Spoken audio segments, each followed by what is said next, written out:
I declare that I have worked with the National Democratic Front, and I am not ashamed of it. I have worked with them, not for them. I have agreed with them on many subject matters close to our heart.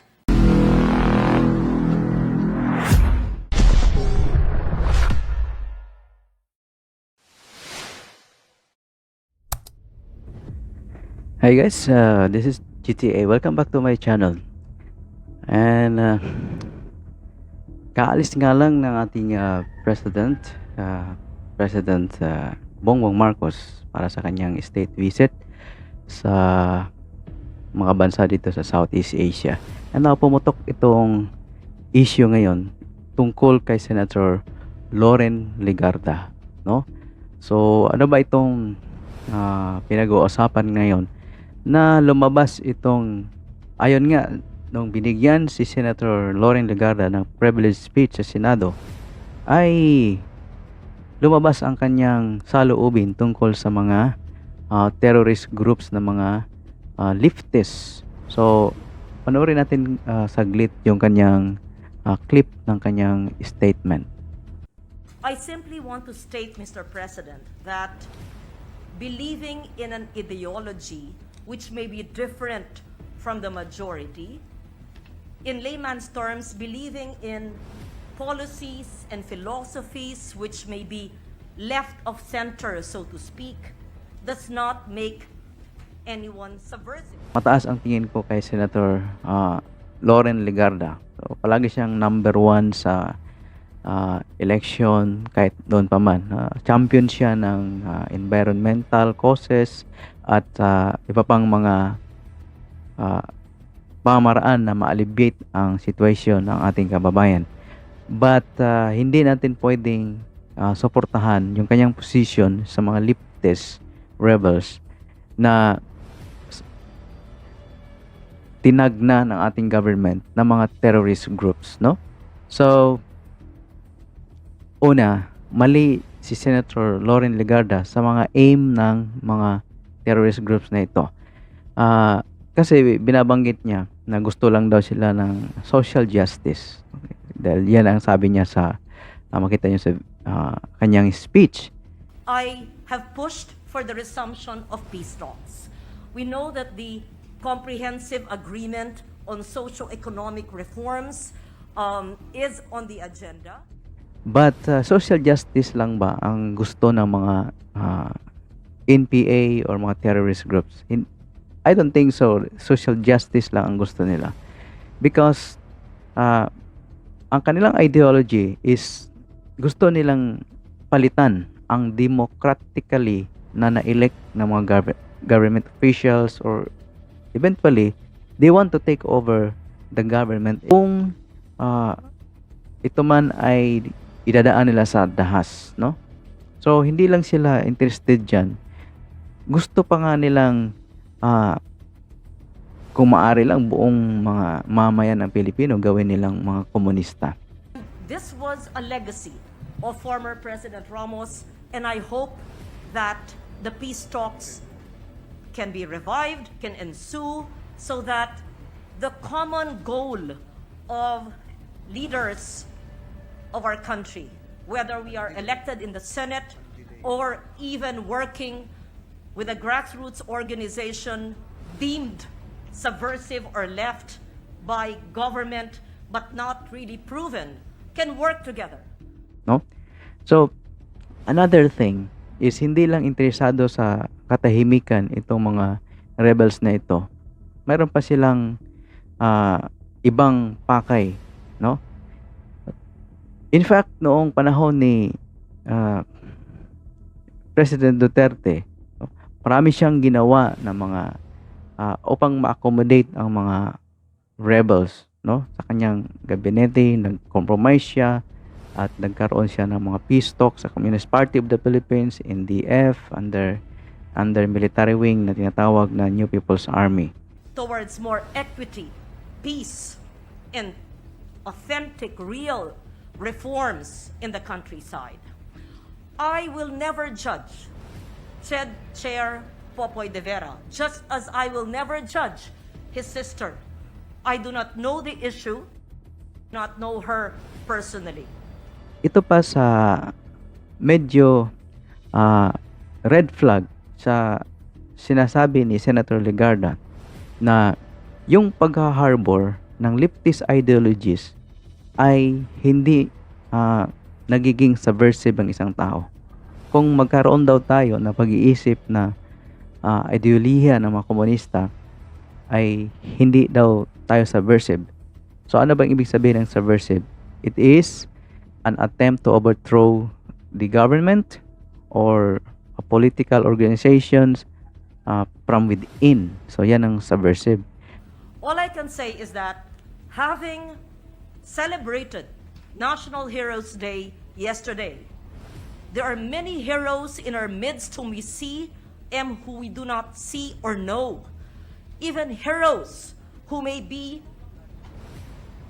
associated with the CPP.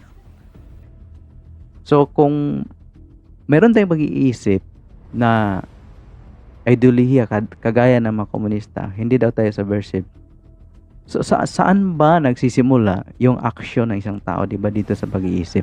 So ibig sabihin, kapag merong maling pag-iisip ng isang tao, doon nagsisimula yung kanyang ginagawa. Kaya doon na rin yan patungo. That's why it is very important na ang mga kabataan ay magkaroon ng right ideas, right thinking. Kaya nga maraming even mga minors, no, na brainwash ng maling mga ideology at ngayon ay nasa kabundukan, kawawang kawawa, no?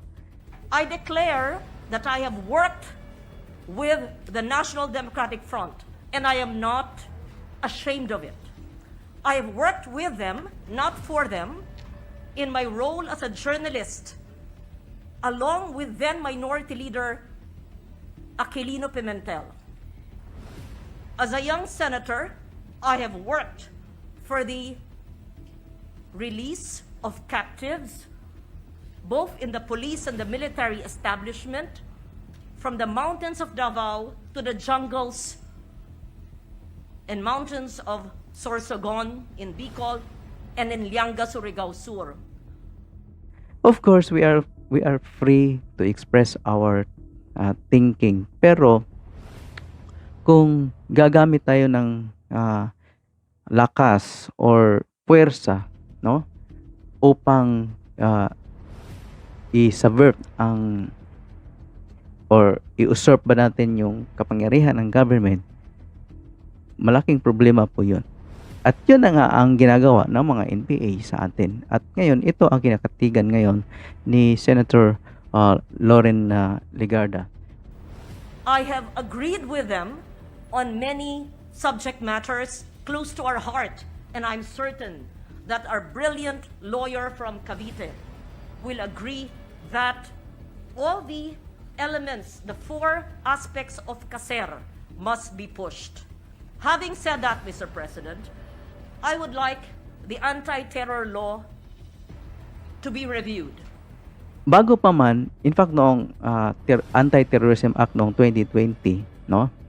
Ayon sa Republic Act 11479, bago pa yan na naging batas, ang mga NPA, NDF at CPP at iba pang mga terrorist groups dito sa Pilipinas ay dineklara na yan ng mga foreign terrorists, no? Na ito ngayon ang gusto nang ipa-review ni Senator Loren Legarda, itong Anti-Terrorism Act, na bakit niya ipapa-review? Siguro gusto niya na makapasa ang mga terrorist group sa Anti-Terrorism Act, na hindi sila ma-prosecute ng ganun, no? In fact, ang United States organizations, European Union, Australia, New Zealand, no, noong 2002, nag-reaffirm sila na ang mga NPA, CPP, NDF ay mga terrorist organizations, no? Ang UK, noong 2020, ni-reaffirm ulit nila, at saka ang Canada, na itong mga grupong ito ay mga terorista. So, I recall, and I hope my vote was recorded correctly when I was in the House of Representatives at the height of the pandemic, because I did not vote in its favor. and I do not recall what law or what pronouncement of government has declared the Communist Party of the Philippines or similar organizations, movements, beliefs, associations could be declared as what? Enemies of the state. I also believe that heroes like Dr. Jose Rizal, who was considered subversive by the Spanish, who was killed in Laguna, is our national. Isa pa sa kinumpara ni Loren Legarda na ang mga leftist group daw ay parang si Jose Rizal lang. Sang-ayon ba kayo dito na ang ginagawa ng mga leftist group ay parang yung ginawa ni Jose Rizal sa panahon ng mga Spaniards? So, in fact, nabanggit ko yan sa di ba, previous video ko tungkol kay Ninoy Aquino. Hindi mo pwedeng maikumpara si Jose Rizal sa mga leftist group kasi si Jose Rizal, ginamit niya ang pag-fight para sa kanyang cause, hindi sa pamamagitan ng dahas or violence na ginagamit ng mga NPA at sa mga CPP. So, yan ang malaking kaibahan nila ni Jose Rizal.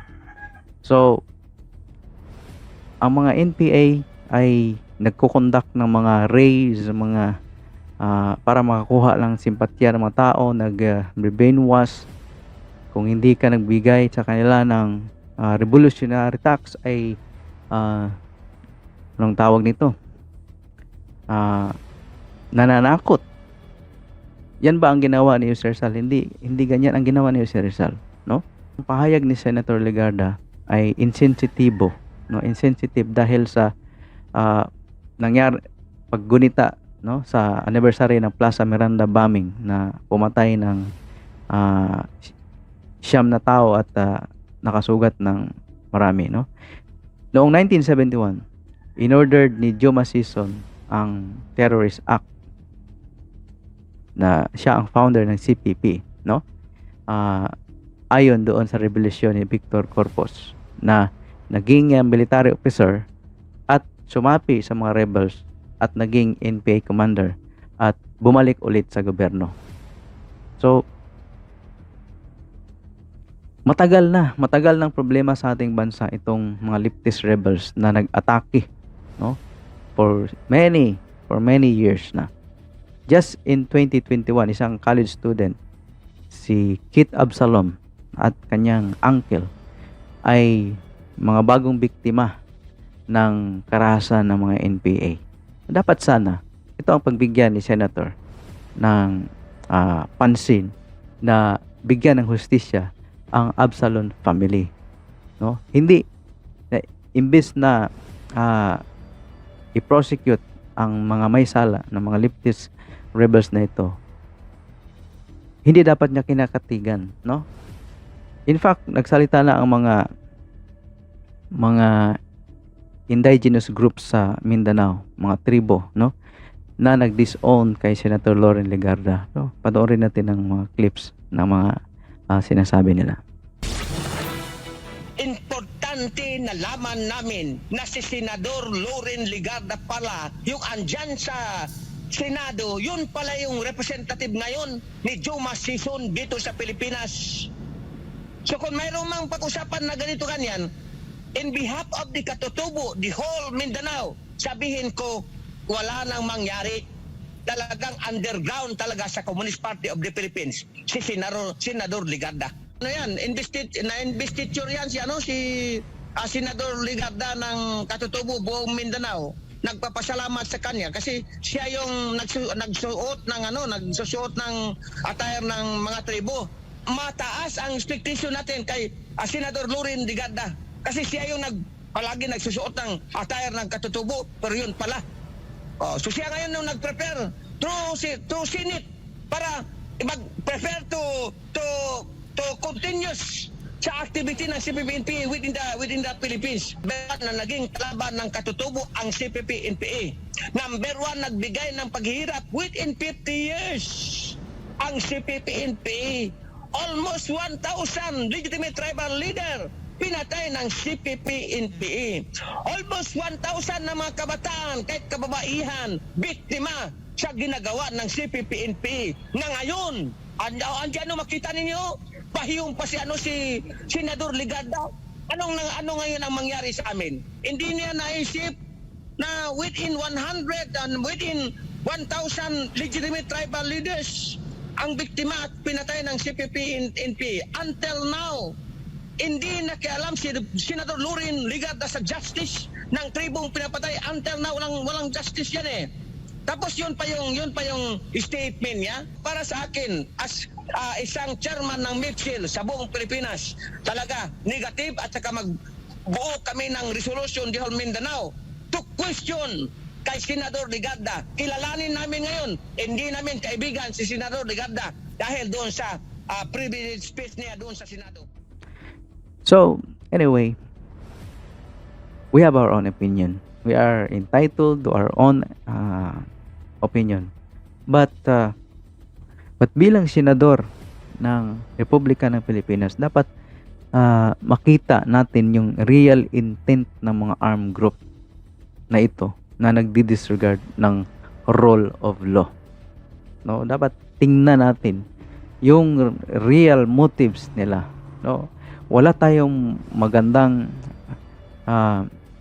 sa mga ideology nila, walang masasabi natin na walang maganda na maidudulot sa ating bansa, no, yung kanilang mga ideology, because it is opposed to law and order, no, yung indiscriminate na pag lang, no, ng mga inosente, pag harm ng mga innocent people.